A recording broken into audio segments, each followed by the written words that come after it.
Je vais commencer. Bonjour à tous. Aujourd'hui, je vais vous présenter Rose, un framework qu'on a créé dans ma boîte et qui nous permet en fait vraiment de recentrer tout ce qu'on délivre. Je reparlerai de ça juste après, notamment en termes d'infrastructure, de recentrer tout ça sur la qualité. Je vais me présenter rapidement. Je suis SRE dans une boîte qui s'appelle Paddock. Paddock, c'est une boîte qui a 4 ans, là en novembre.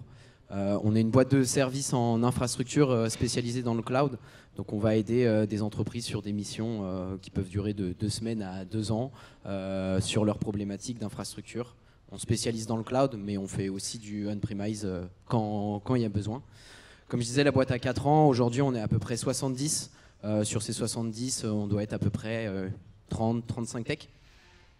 Donc on spécialise donc dans la construction d'infrastructures dans le cloud.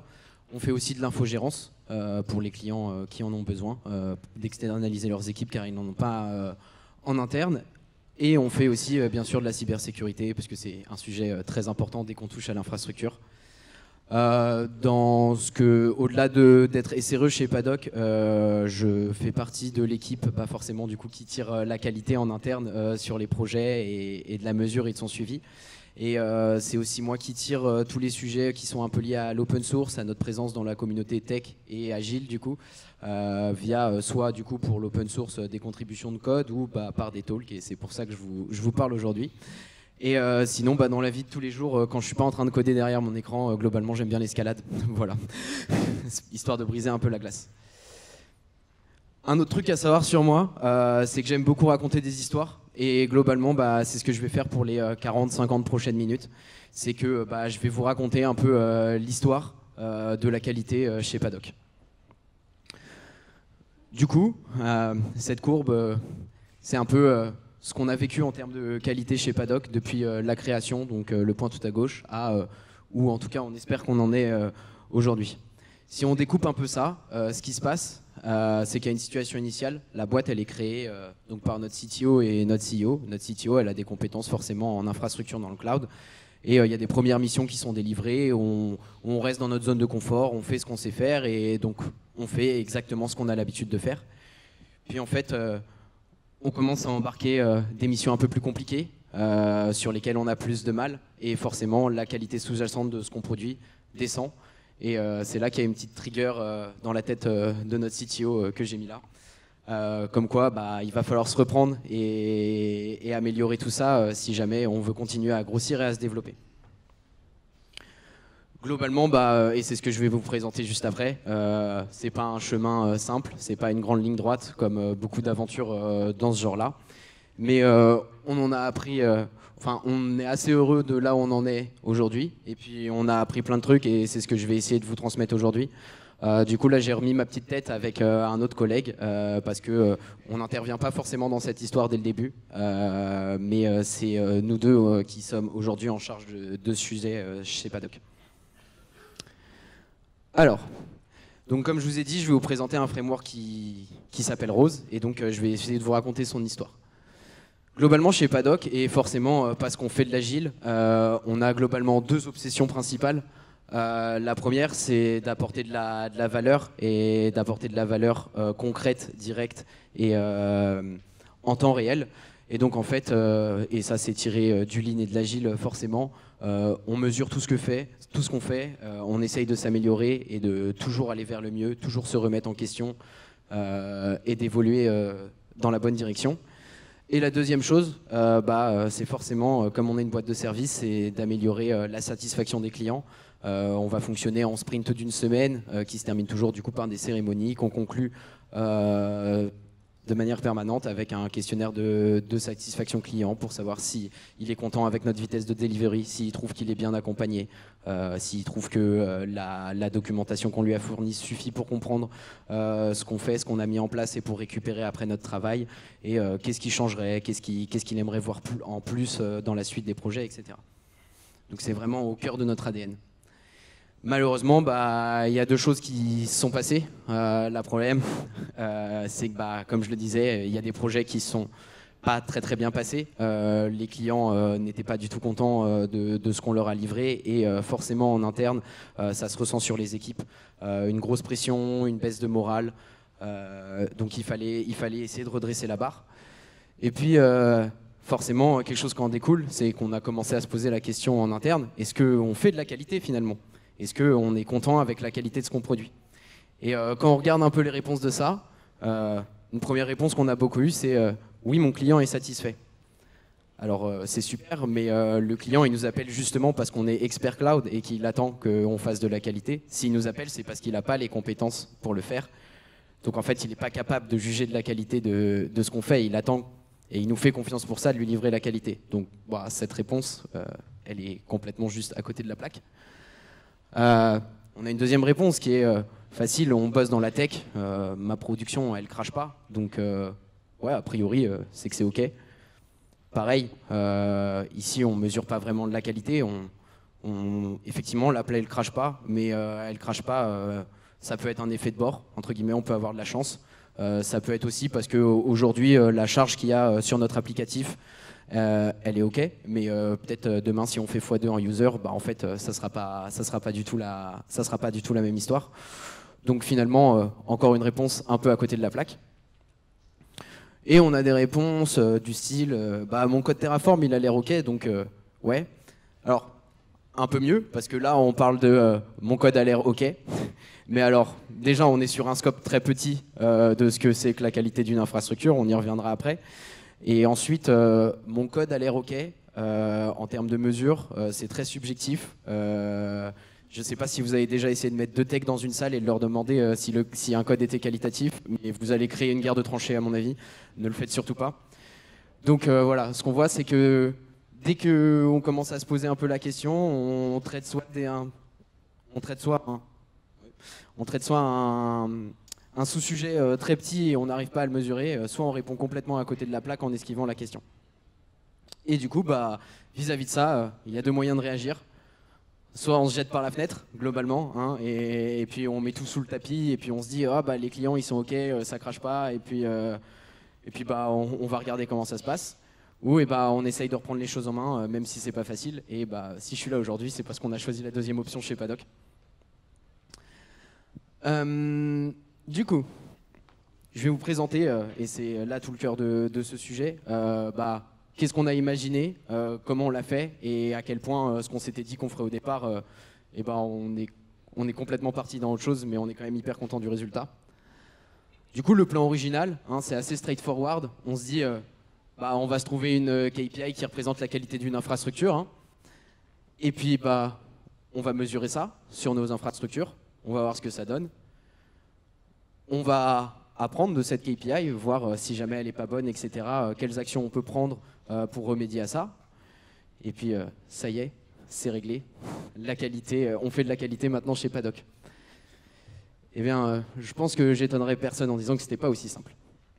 La première chose déjà, si on essaye de choisir une KPI qui représente la qualité, forcément, il y a une voie facile, encore une fois on fait de la tech, on se dit bah c'est simple, on va compter le nombre de bugs qu'il y a en production.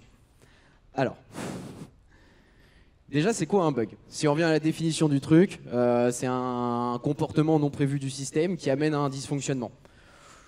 Déjà c'est pas très clair comme définition. Ensuite, le bug on peut le catégoriser de plein de façons. Est-ce que c'est un bug applicatif? Auquel cas, bah c'est pas vraiment sur nous que ça tombe parce qu'on n'est absolument pas développeur. Est-ce que c'est un bug d'infra? Est-ce que c'est un bug de friction entre les deux? Est-ce que finalement un bug, si on détecte un bug mais qu'il n'arrive jamais dans le parcours utilisateur, est-ce que finalement on a vraiment besoin de le catégoriser en bug et de le compter? Est-ce qu'un bug on va le compter justement quand il y a une complainte utilisateur parce que ce qu'il essaye de faire sur votre application ça fonctionne pas? Ou est-ce qu'on va le compter parce que bah, forcément on a plein d'outils de monitoring interne? Est-ce qu'on va le compter quand on a une stack trace applicative qui te dit ah attention là il y a un truc qui s'est mal passé mais au final l'utilisateur il sait rien de passer de son côté, etc., etc. Donc comment on compte ces bugs? Qu'est-ce qui les catégorise? Pas si évident que ça au final. La deuxième question c'est, je disais les bugs en production, finalement qu'est-ce que c'est qu'une prod? Pourquoi je pose cette question? Parce que bah, on pourrait simplement se dire ok, ma production c'est juste là où tourne mon application qui est utilisée par mes clients finaux. Sauf que souvent, à côté de ça, il y a tout un monitoring qui tourne avec. Donc, est-ce que si j'ai un bug sur mon monitoring, je le compte dans ce graphe-là? Est-ce que tout ce qui sert justement au suivi du fonctionnement de l'applicatif, comme c'est des métriques dont on a besoin en temps réel, est-ce que, pareil, ça compte là-dedans? Aujourd'hui, on parle beaucoup aussi de DevX, la Developer Experience. Donc ça fait qu'on crée aussi des environnements qui sont utilisés par les développeurs au jour le jour. Si cet environnement il crache, les développeurs ils peuvent plus travailler. Et en ce sens-là, les développeurs sont les clients finaux de cette infrastructure de développement. Donc est-ce que les bugs qui interviennent sur l'infrastructure de développement peuvent être considérés comme des bugs de production ou pas? Pas si évident que ça de répondre. La troisième chose, c'est on travaille en mode DevOps. Il y a plein d'équipes qui suivent ces procédés, etc.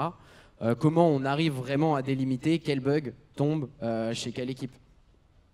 Si on a un bug applicatif qui est lié à un composant dans le cloud, etc., est-ce que le problème vient de l'applicatif ou est-ce qu'il vient de l'équipe, de la partie de l'équipe qui s'occupe du composant dans le cloud, etc., etc. Et donc, en fait, il faut aussi se poser la question de comment on sépare quelle équipe doit s'occuper de quel bug pour augmenter la qualité de son application.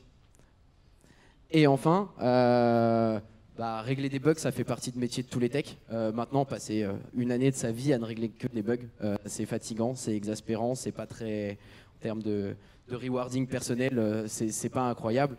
Et du coup, il y a un vrai sujet sur si on se met à mesurer uniquement les bugs qu'on peut avoir sur l'application ou sur l'infrastructure, vous allez juste décourager vos techs et vous n'allez pas du coup nécessairement augmenter la qualité de ce qu'ils produisent. Du coup, la question qu'on peut se poser, c'est pourquoi on a besoin d'une KPI de qualité? On va vraiment reprendre une step back et se poser la question de pourquoi on fait ça. Alors la première raison, et ça j'en parlais déjà, c'est forcément faire en sorte que l'expérience utilisateur de votre produit soit maximale. Si aujourd'hui on code des applications, c'est pas juste uniquement pour le fun de la tech, c'est aussi parce que on a identifié un besoin, on veut régler des problèmes dans la vie des gens, et donc si au final on règle leurs problèmes, mais que c'est painful d'utiliser votre solution, vous n'avez pas vraiment réglé des choses. Une deuxième raison, et là on revient plus sur l'aspect technique et du fonctionnement interne de l'application, c'est qu'une application c'est quelque chose qui évolue. Une fois qu'on a créé une première version de l'application, notamment on voit beaucoup ça avec le mode DevOps, c'est qu'on va en permanence déployer des nouvelles features, etc., etc. Et du coup, on a besoin d'être sûr de la qualité de ce qu'on construit pour se dire si j'ai besoin de rajouter un élément, je vais pas le faire de manière entre guillemets moche. Ça va bien s'intégrer à ce que j'ai déjà fait. Mais donc il faut avoir des fondations très solides dans ce qu'on fait. Et ensuite, c'est aussi pour engager vos équipes techniques dans ce qu'ils font, qu'ils se sentent concernés. Si on leur dit là ce que tu fais, c'est pas fort. Les techs, c'est souvent des gens qui ont quand même un minimum d'ego dans ce qu'ils font. Donc si on vient leur dire en disant là ce que tu proposes, ça va baisser la qualité de l'infrastructure, il faut qu'on trouve une autre solution, etc. Vous allez forcément à la fois un peu les titiller dans leur ego et les titiller aussi dans leur côté un peu savant fou pour trouver une meilleure solution et continuer en permanence d'améliorer la qualité de l'infrastructure. Et donc pour ça, une fois qu'on avait identifié ces 3 points-là, on a encore repris un point de recul et on s'est dit, ok, finalement, qu'est-ce qui définit la qualité dans le monde de l'infra et notamment le monde de l'infra dans le cloud? Et ça, en fait, il n'y a pas beaucoup de références. Il y en a, il y a le bouquin SRE de Google, mais c'est assez fastidieux à lire. Et du coup, on a commencé à itérer. On a une première version, on a pris le framework TPS de l'Agile et on s'est dit ok, si on essaye de l'appliquer au monde de l'infrastructure, ça donne quoi? Puis on était content, on a trouvé un truc qui s'appelait le framework SSL, en plus c'est un truc tech, ça sonnait bien, et on voit, on s'intéresse à la sécurité. Qu'est-ce que ça veut dire? Ça veut dire que j'ai pas de failles de sécurité qui sont exploitées. La stabilité, j'ai pas de downtime, on retrouve quand même toujours ce truc là, et puis le low lead time for change, qui est vraiment le côté si jamais on veut rajouter des briques dans notre infra, on galère pas trop par rapport à ce qui est fait initialement. Et du coup, une fois qu'on a dit ça, qu'est-ce qu'on veut vraiment mesurer? Donc en fait on découpe ça, on a trouvé nous personnellement 5 composants, donc la fluidité de l'utilisation par les devs, on y revient à cette développeur experience qui est toujours un penchant très important de notre métier, la disponibilité pour l'utilisateur final, la sécurité face aux attaques, l'observabilité de la plateforme. On en discutait un petit peu du monitoring, mais c'est hyper important justement quand il y a un incident, qu'on ait toutes les infos qui soient nécessaires pour résoudre le problème le plus vite. Et puis la maintenabilité, donc c'est-à-dire vraiment, est-ce que c'est fastidieux ou pas d'opérer cette infrastructure? Est-ce qu'on peut changer les choses facilement? Et du coup, on en a déduit 4 indicateurs qui sont le lead time, la fréquence de déploiement, le mean time to restore et le change fail percentage. Mais dans chacun de ces trucs, c'est toujours pas aussi évident.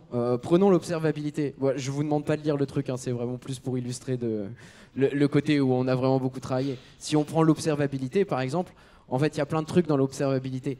Un Ops, quand il va résoudre un incident, ce qu'il va vouloir savoir, c'est quoi le pourcentage d'utilisation de sa RAM, c'est quoi le pourcentage d'utilisation de son CPU, c'est quoi le nombre de connexions à la base de données, ce genre de trucs vraiment très bas niveau pour comprendre ce qui est en train de se passer. Un développeur, lui, il va vouloir avoir une stack trace applicative, il va lui falloir le nombre d'occurrences. Les deux, même de manière concordante, vont peut-être vouloir savoir quels sont les status codes de réponse de l'application, etc., etc.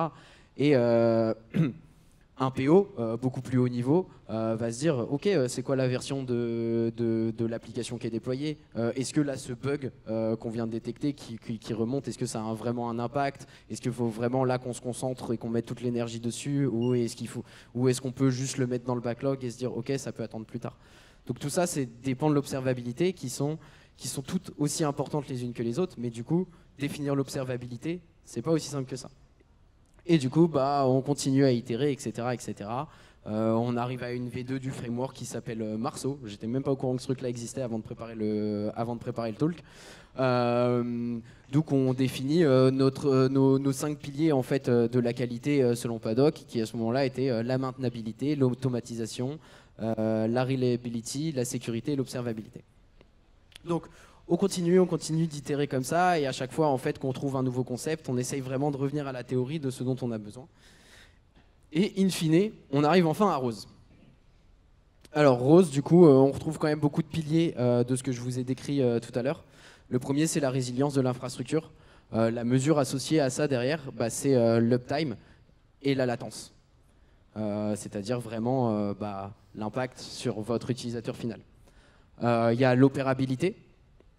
Donc ça, c'est qui est caractérisé par le mean time to restore, donc c'est-à-dire en cas d'incident, vos ops et vos développeurs, parce que souvent il faut bosser de concert maintenant, combien de temps on met à revenir à un fonctionnement nominal de l'application. La partie sécurité qu'on peut pas négliger aujourd'hui au XXIe siècle, donc c'est-à-dire le fait d'avoir 0 faille de sécurité exploitée. Et on dit bien exploité et pas exploitable, parce qu'il y a toujours des choses qu'on peut toujours essayer d'exploiter, mais tout dépend aussi de vos utilisations, du nombre d'utilisateurs et du nombre d'attaquants qui vont essayer de faire des choses malveillantes sur vos applications.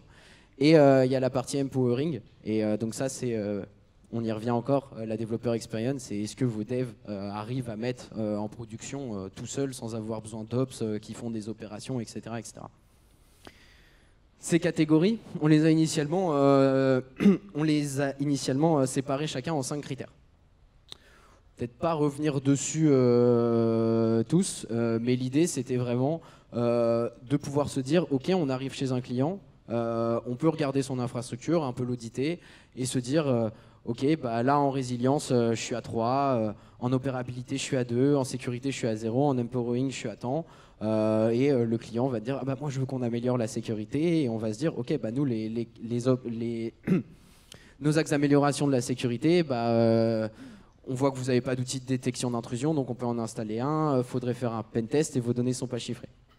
On a quelque chose qui, a priori, paraît hyper activable et qui est tout de suite qui, contrairement à ce qu'on voyait avant, qui est très chiffré. On peut dire, voilà, cette infra, elle est à 15 sur 20. Alors, est-ce que 15 sur 20, c'est bien ou pas? Faudrait avoir des stats.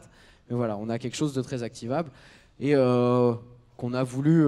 au début, un minimum gamifié pour à la fois l'appétence des techs qui sont derrière, et parce qu'on s'est dit qu'il y avait certains clients qui allaient se prêter au jeu, et c'est pour ça qu'on voulait vraiment un score avec ses curseurs, etc. etc. Mais forcément, on ne s'est pas arrêté là. On a du coup implémenté ce framework, et on a dit à tous les tech leads sur tous les projets, prenez le framework, essayez-le, et puis voyez comment ça réagit. Et ça n'a pas forcément bien pris. Là, ce que je vous ai mis, c'est le pourcentage d'adoption du framework sur 9 mois après qu'on l'ait sorti. On voit qu'il y a une petite courbe de progression, etc. Mais on sent une réticence. En tout cas, on sent une difficulté pour le mettre sur les projets, pour l'utilité, pour l'utiliser et vraiment voir la valeur de ce framework. Et donc, c'est là où je vais enfin arriver dans cette histoire. Du coup, je vous présente Guillaume, que je vous avais pas introduit avant. J'ai mis qu'il avait 10 plus your experience. Il en a probablement plus que ça, mais je voulais pas le vexer au cas où il voyait les slides. Notamment, Guillaume, ce qui est très intéressant avec lui, c'est qu'il a été CTO d'une grosse boîte d'infogérance pendant plus de 10 ans en France. Et la première réflexion qu'il a eue quand il a vu Rose, c'était pourquoi j'y ai pas pensé avant. Donc vraiment, il s'est dit, ok, il y a vraiment un super truc avec ça. Par contre, faut qu'on l'améliore. Parce qu'il a tout de suite senti qu'on n'était que aux bribes de quelque chose qui pouvait être vraiment beaucoup plus cool. Et puis il y a moi. Moi, je viens de finir mon stage de fin d'études à ce moment-là chez Paddock. Donc j'ai à peu près 6 mois d'expérience. Alors il s'avère que je bidouille des trucs déjà depuis longtemps chez moi, mais globalement, voilà, mon expérience en SRE s'arrête aux 6 mois que j'ai fait de stage chez Paddock. Et on me demande de rejoindre l'équipe d'infogérance. Et à ce moment-là, l'équipe d'infogérance de Paddock, elle est toute jeune, hein, elle a 9 mois. Donc je suis le 3e arrivant dans l'équipe, les 2 premiers étant le Head of Tech et le Head of Operations. Et on me dit, il y a un truc qu'on voit quand même, c'est qu'on a quand même pas mal d'alertes, de faux positifs, etc. Les gens se font réveiller la nuit en astreinte alors qu'en fait il n'y a rien, etc. Ça serait cool si on arrivait un peu à tirer ce sujet-là, etc.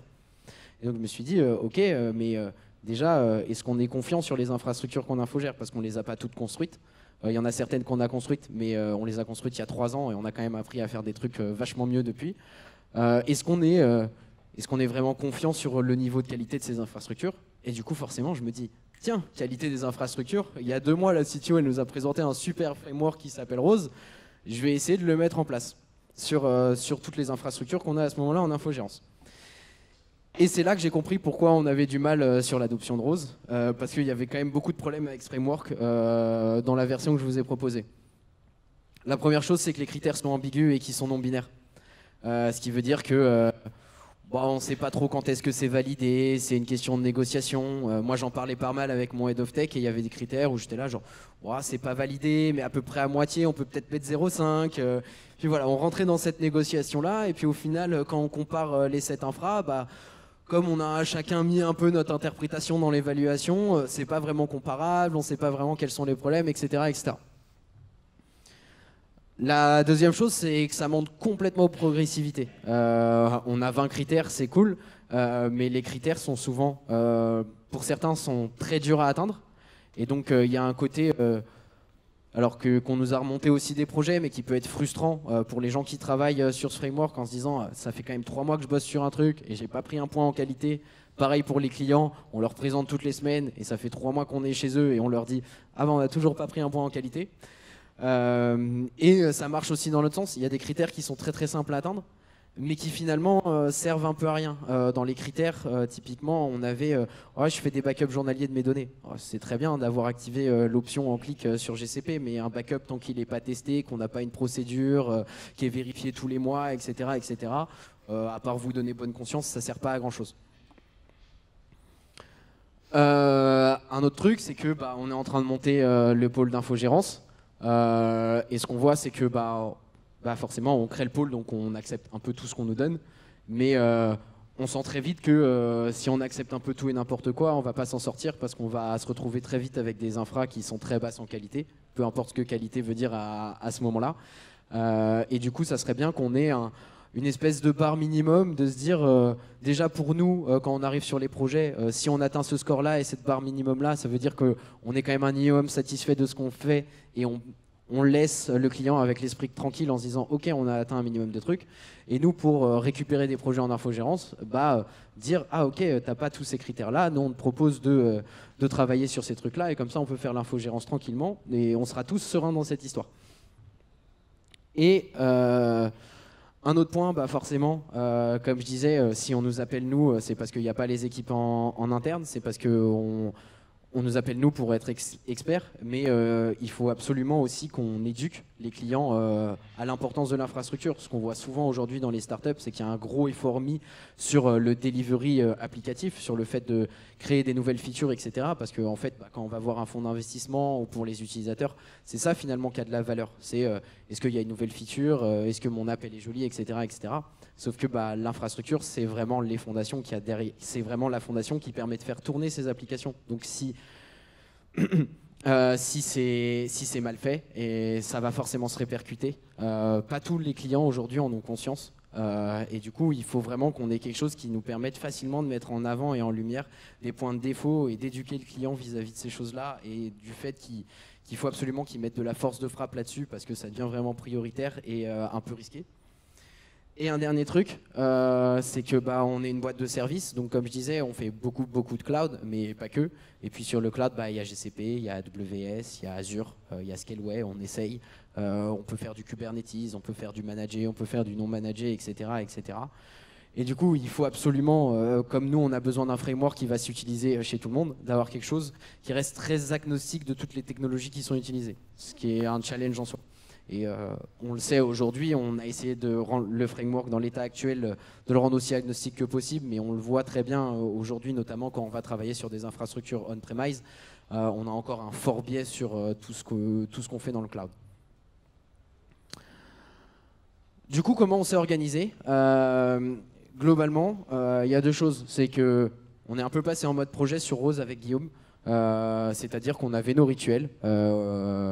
Parmi nos rituels, on avait nos weekly meetings, c'est-à-dire que tous les lundis, on se retrouvait pendant 2 heures dans une salle, on se présentait un peu ce qu'on avait fait, et puis on débattait. Ça a été des longs débats. Je disais, mettez deux techs dans une salle pour savoir si un code est qualitatif, mettez deux techs dans une salle pour discuter d'un critère de qualité sur une infrastructure, c'est à peu près pareil. Et puis forcément, il y a eu des débats qui parfois ont été longs. Comme je disais, on veut rendre quelque chose vraiment d'actionnable, avec des critères vraiment très binaires. Donc il y a des fois, on s'est juste pris la tête sur des tournures de phrases de comment le critère doit être formulé pour que ce soit clair. En fait, donc au-delà des weekly meetings, forcément, on avait tous les deux des créneaux dans nos agendas pour travailler, parce qu'on se donnait un peu des devoirs forcément. Et on faisait ça en plus de nos temps de projet, parce qu'on était quand même staffé à temps plein à côté. Et on a essayé même de se donner une direction produit en fait sur où est-ce qu'on veut que ça aille.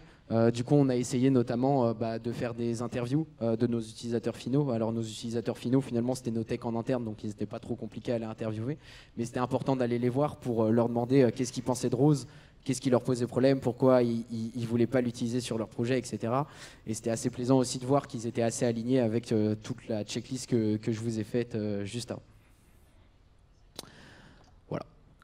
Et du coup, je vais quand même, maintenant que je vous ai parlé de Rose pendant à peu près une demi-heure, je vais quand même vous présenter un peu à quoi ça ressemble maintenant. Alors je vais devoir quitter la présentation parce que ça ne rentre plus du tout sur juste une slide. Du coup, de 20 critères, on est passé à peu près une centaine. Ouais, on a fait des longues réunions. Alors je vais zoomer pour que vous voyez un peu mieux. Donc, on a gardé les 4 catégories, les 4 piliers initiaux avec lesquels on était quand même très content et sur lesquels d'autres gens avaient déjà bossé auparavant, donc on voulait pas forcément remettre en question ça. Donc on a gardé ROSE. Ce qu'on a fait, c'est qu'on a découpé chacun de ces piliers en 5 autres sous-piliers qui comprennent chacun 5 critères. Là, ce que vous voyez, en fait, c'est la page d'accueil d'un Rose.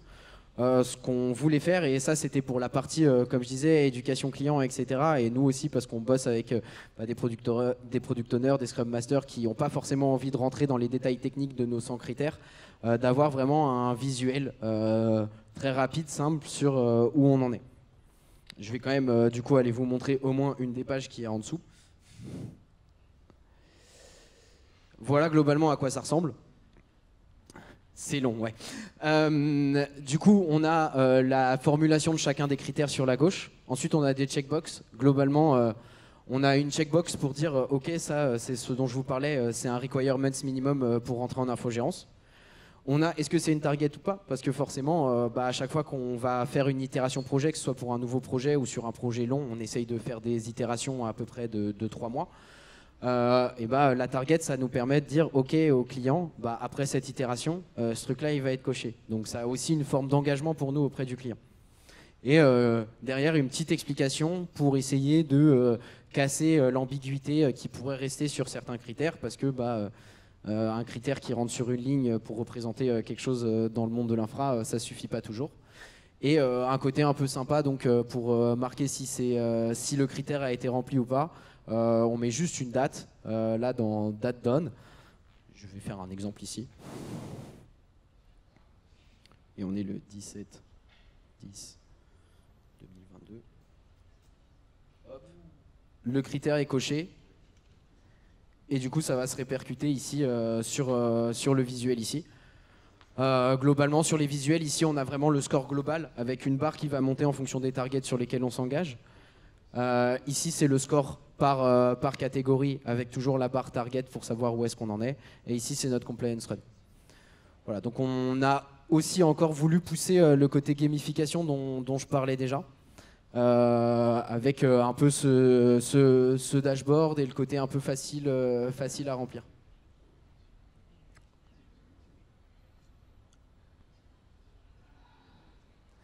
Et du coup, si on regarde le taux d'option de rose que je vous avais montré tout à l'heure, on n'arrivait pas encore exactement aux 50% vers janvier-février.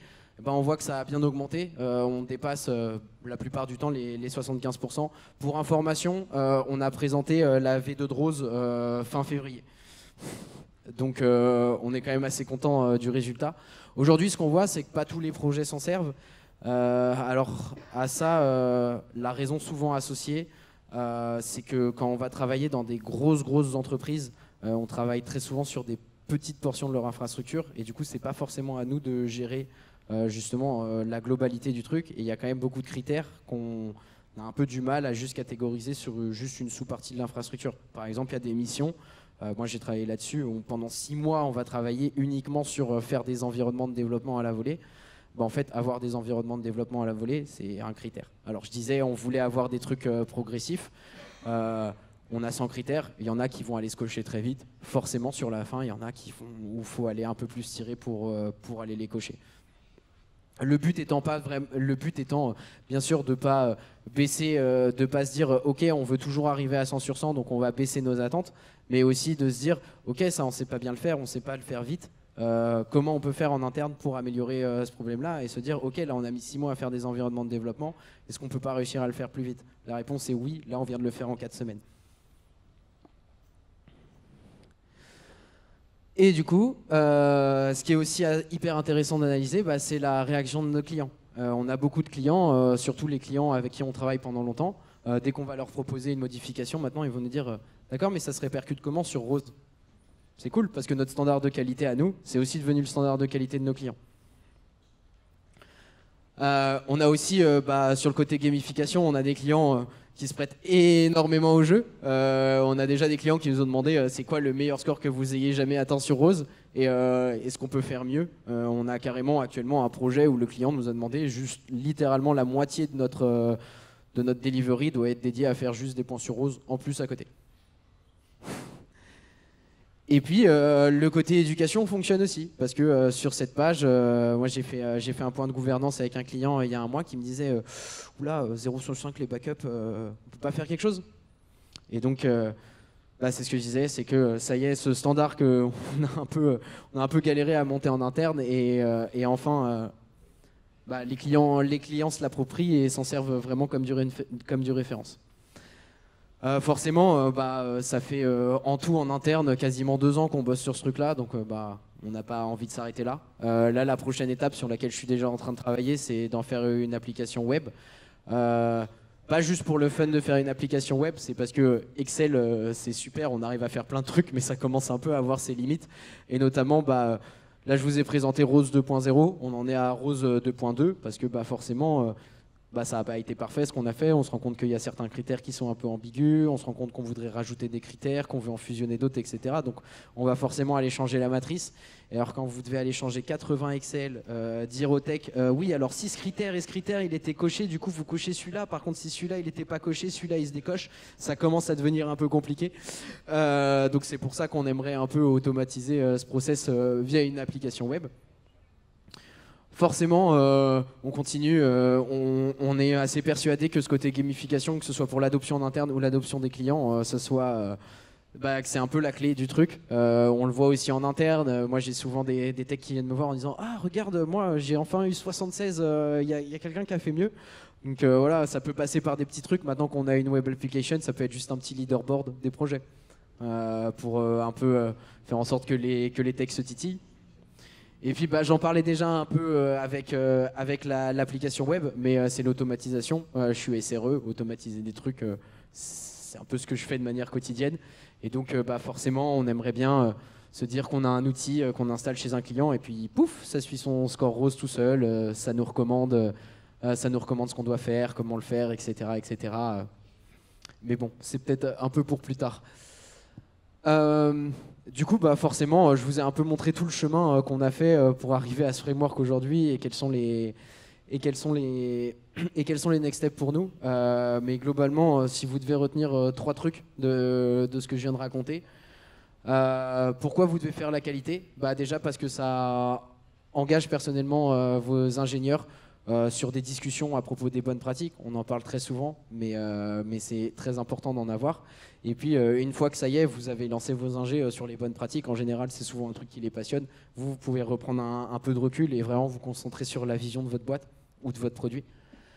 Quand est-ce que vous devez y penser? Alors, je dis un truc qui dit un peu tout et son contraire. Commencez pas forcément bille en tête à se dire ah oui je veux avoir un framework de qualité si votre boîte elle a un mois.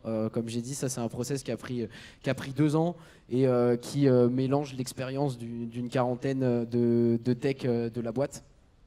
Par contre, avoir cette notion de qualité et notamment la qualité de l'infrastructure, c'est quelque chose qu'il faut absolument garder en tête, même quand vous venez juste de monter votre boîte. Et comment? C'est exactement le process que je vous ai présenté, c'est s'aligner un peu sur la théorie, parce que des fois c'est bien de revenir à la théorie, puis après laissez vos techs faire la suite, parce que vous les avez engagés parce que c'est des techs, parce qu'ils sont bons dans ce qu'ils font, et que vous en tant que product owner et scrum master, vous avez probablement d'autres choses à faire que de débattre sur des petits détails de critères. Du coup, je vous ai remis le QR code de feedback. On m'a demandé de vous rappeler que ça serait cool que vous le remplissiez. Et puis, merci de m'avoir écouté. Et si vous avez des questions, je suis encore là pendant 10 minutes apparemment.